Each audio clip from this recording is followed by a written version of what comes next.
Do not believe these 5 myths about planting potatoes. Let's go.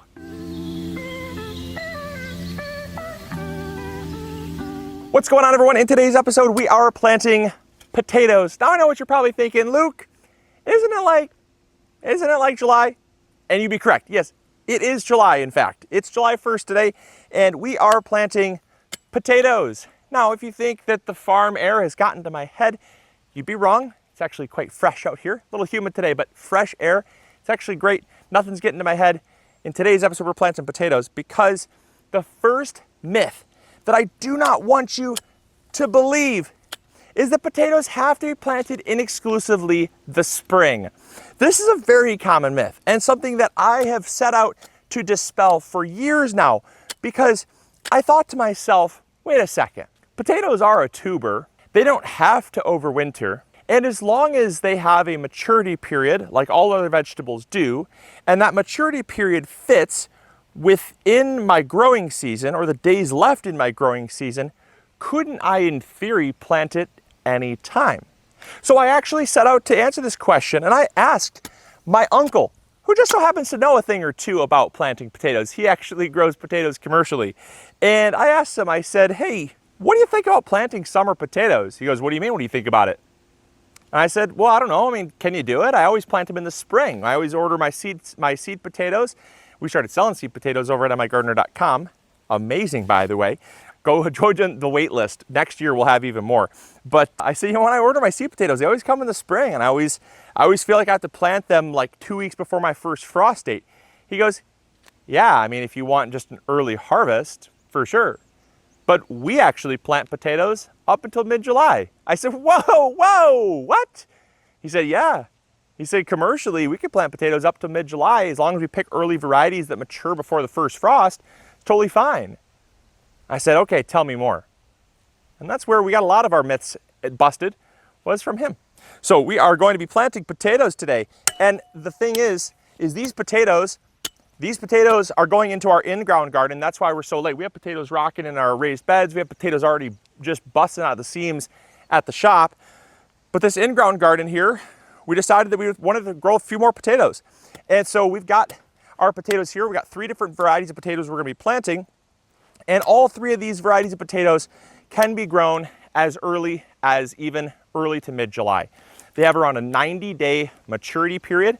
That means that as long as you have more than 90 days, you're going to be totally fine. And you're going to be able to get potatoes planted right now as a kind of a fall harvest of potatoes. Now, potatoes grown in early spring, they're going to be harvested around mid to late August. These potatoes are going to be harvested sometime around, probably late September, early October. And there's nothing wrong with that whatsoever. And that gives us the second myth. And that second myth is that you have to harvest your potatoes that first season that you grow them. This couldn't be further from the truth. In fact, my uncle, in his own personal garden, will oftentimes simply at the end of the season for his later potatoes, will simply cover that bed up with a dense layer of around 12 to 18 inches of leaves, cover that up with a tarp, and simply leave it.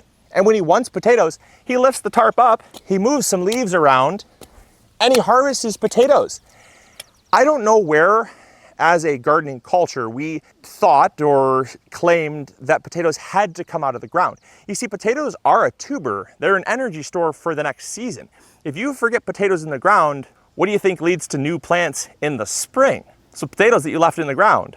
Now, granted, I probably wouldn't eat those ones. Those are probably a little too far gone, especially once they start to sprout. But if you're looking at harvesting potatoes, you can leave them in the ground. You don't have to harvest them.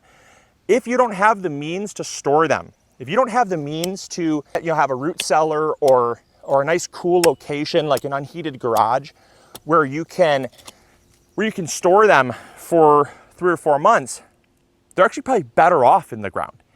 Do not harvest your potatoes just because you think they have to. Those later ones, those make awesome winter storage potatoes right in the ground, covered up with fall leaves, throw a tarp over top, weigh it down with some rocks, and then whenever you want potatoes, lift her up. Should be thawed, and you're gonna have great potatoes. Probably better than had you harvested them and taken them inside. So that's myth number 2. So we're just taking our seed potatoes here, and you'll notice these haven't been cut. We're just taking them and sticking them in whole. Ideally, these would have been cut, but these were just left over from what we sold at the shop. There's some leftovers that got orphaned, and so I didn't quite have time to slice them. I just had them in cold storage so they didn't over sprout. And once I pulled them out of cold storage, well, that one kind of, okay, well, this one did kind of over sprout. That's okay. It'll be fine. Get them untangled, but they'll still be okay. But I just, ideally I would have not had them be like that.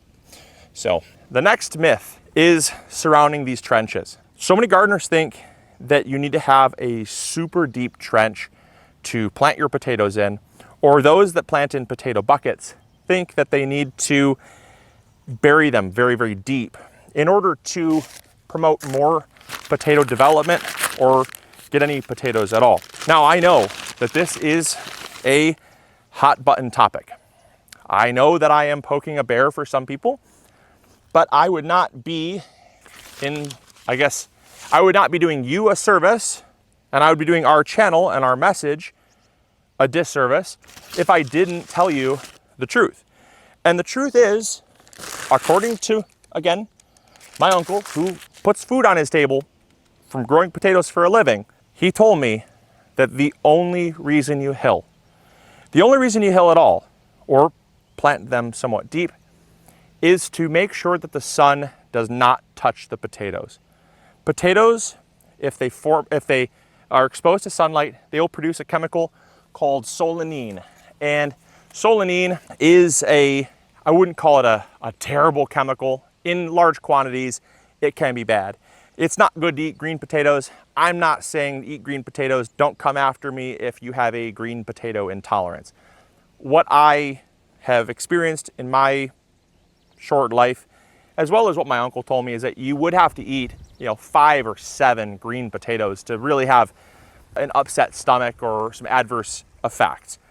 Not to say you should eat green potatoes, but that's the only reason to bury your potatoes is to, forgot our fertilizer, 1 second. So the only reason you bury your potatoes is to keep the sunlight off of them. It does not give you more potatoes. I was gonna say that I hate to tell you that, but I don't hate to tell you that because I think it's just high time that we really dispel this myth. And I've talked about it for years. And every time I talk about it, people say, yeah, well, but. Do you have the right type of potato? Yeah, well, but. Maybe it wasn't the right type of soil. Yeah, well, but. Maybe you didn't start them early enough.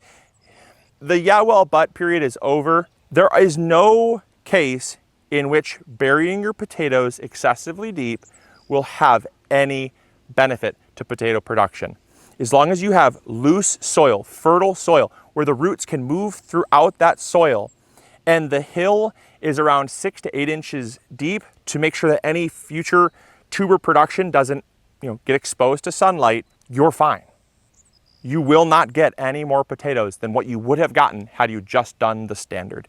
And again, that is coming directly from my uncle, who grows them commercially and relies on them to put food on his table. So hilling is done to protect them from sunlight, not to boost production. And if you doubt me, keep trying potato towers. I'm not here to tell you what to do. I'm simply here to tell you the truth. And at that point, you can do with the truth whatever you want. You can either deny that truth and keep doing your own thing. That's fine. It's called free will. You can use that free will, or you can just basically plant your potatoes in a trench that is roughly 6 to 8 inches deep and ensure that your potatoes are then hilled approximately 6 to 8, no more than 10 inches deep. It really is not necessary to hill them more than 10 inches deep. Just isn't. So what we're gonna do is we're gonna come back here, we're gonna just cover them up. We're just gonna cover them up with some soil here. And as they form, we're going to come back and hill them over a little bit more. Just enough to, again, cover those weeds. As the foliage forms and as the foliage gets dense enough, that also can help to protect the potatoes from the sunlight, which also can act as kind of another alternative to hilling your potatoes. That leads me to the fourth myth about potatoes. And what you probably already noticed is that they're being thrown in the ground whole. Now, I had a real big question about this because obviously you hear from both sides. We've even done videos on how to chit or cut your potatoes. And I, for a long time, thought that it was a requirement, but it's not. It's not a requirement. It simply will give you more plants in an area, which can be detrimental to yields depending on how many form. If you have a potato that has a ton of eyes, like this one here, this one's got a boatload of eyes. Ideally, I would have split this up into two. It would do better, it would perform better. But it's not a requirement. You can absolutely, because we're limited on time, you can absolutely throw these in the ground whole. Even if you're not limited on time and you just don't want to bother with it, throw them in the ground whole. You will tend to get smaller potatoes. You will tend to get more foliage, but less potatoes and a little bit more competition. But it doesn't mean you can't do it. I hear way too many gardeners say that you have to cut your potatoes. And I think the truth is, since we're talking about dispelling myths, the truth is that you should, but you don't have to, right? I think that's the big distinction. Should does not mean have to. And that leads me to the fifth and final myth about potatoes, and that's that you could just throw them in any type of soil and they'll be fine. Now, the reason why this is not true is because potatoes are very susceptible to a few diseases. One disease in particular is potato scab. Now, it is true that you can just throw potatoes in any soil and grow them. No one is sitting here refuting that. But if you look at the hard facts around what potatoes need to grow and to grow well and produce well, pH is the number one concern. Potatoes need a pH of around 5 to 5.5, slightly less acidic than the pH of blueberries and kind of right around the high threshold for tomatoes. That's because potatoes can contract a disease known as scab, potato scab. And potato scab does not affect the edibility of the potato, but it does affect the aesthetic of the potato. It'll have a very craggly, kind of scarred and kind of scratched flesh. That will dramatically decrease the shelf life of the potato as well. And so if you want to have really nice potatoes, the secret to growing the best potatoes is to grow in a soil that has a very low pH, a high level of acidity. And if you're growing in compost like we are here, what you do is you simply amend with some powdered sulfur, some fertilizer that has sulfur in it, or you'd have to amend with like peat moss, something that is going to give the acidity to the soil. Otherwise, if you're in a pH of around 7, it's just not going to happen. It's just, you're going to grow potatoes and your susceptibility to scab goes up exponentially. And you can find some varieties that are more scab resistant, but that's limited. And so I just hope that, it's a very simple thing.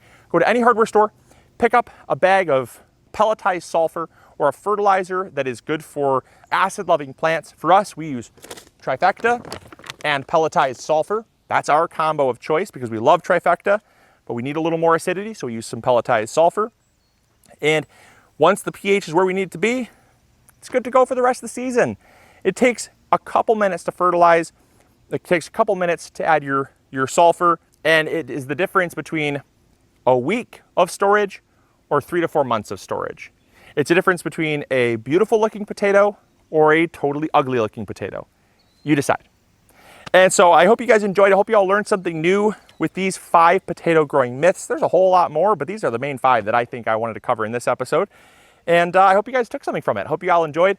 If you did, make sure to hit the like button, subscribe if you haven't already, and also make sure to hit the like button for me sweating it out. I don't know if you can tell, but sweating through my shirt. It is a hot one today. So love you all so much. Appreciate you all, and we'll catch you all on the next episode. Grow bigger. Take care. Bye. Hey, thank you so much for watching today's video. I really appreciate it. If you enjoyed, consider clicking this one. You'll probably enjoy it just as much. I want to thank you for your viewership because without it, this channel would not be as amazing as it is. Also, if you haven't subscribed, consider subscribing. It's free, and we upload videos every Monday, Wednesday, or Friday. We also have vegetable seeds, fertilizer, or tools. If you need any of those, consider visiting mygardener.com. Links will be in the description box below. We've got you covered. And as always, we'll see you all in the garden. Take care.